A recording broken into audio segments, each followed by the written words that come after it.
Some words have a history that is way more complicated than you'd think.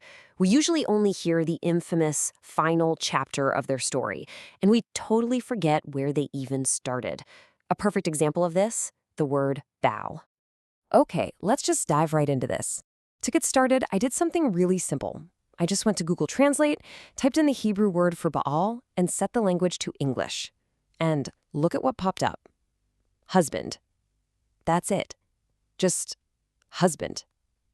For a word that, let's be honest, most of us connect with ancient evil, pagan deities, forbidden stuff, the number one translation is simply husband.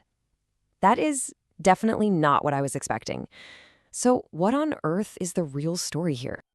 To figure this puzzle out, we have to peel back all those layers of notoriety and look at what the word actually meant in its original, everyday use in ancient Hebrew. It turns out the word's meaning went way beyond just husband. Baal was a super versatile term. It could mean owner, master, lord, or possessor. Think of it as a common title for respect and authority. You'd use it to describe, say, the head of a household, the master of a piece of land, or a lord of a particular area. It was just a normal, everyday word. And if you need proof that the word wasn't inherently negative, you can actually find it right there in the Bible itself.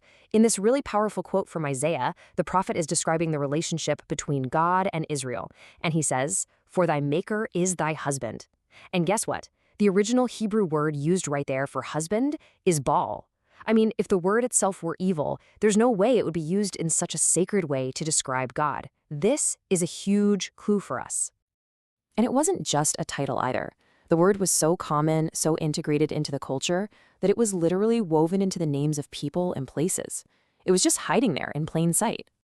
We can see this in a bunch of common names from the Bible. For instance, Ishbal was the son of Israel's very first king, Saul. Merishabal was his grandson. I mean, these aren't just random people. We're talking about the royal family, and their names literally had the word Baal in them. That pretty much proves that, at the time, there was absolutely nothing wrong with the term itself. And it goes beyond just people.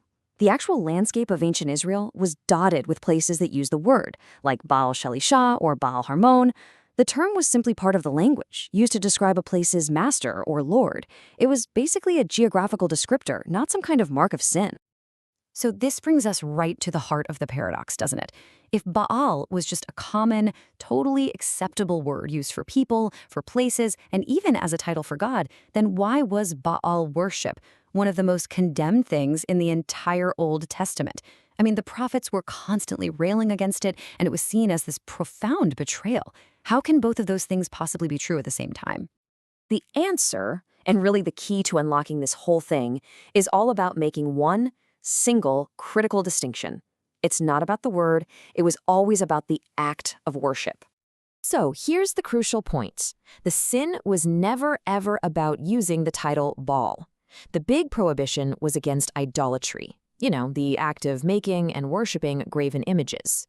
The people were forbidden from worshiping idols of any being they considered to be a Baal, a lord. The real problem was creating idols to deify these powerful beings after they were gone.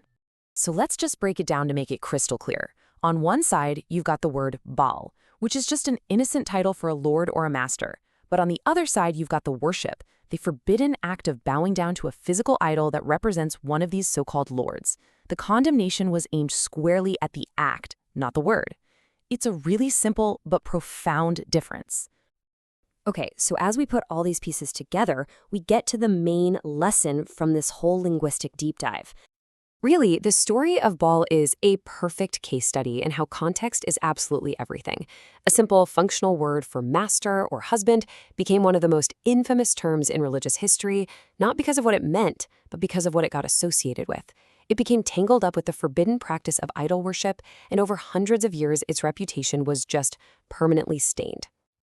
And this leaves us with a pretty fascinating thought to end on. This whole journey was about finding that lost context. And it really makes you wonder, right?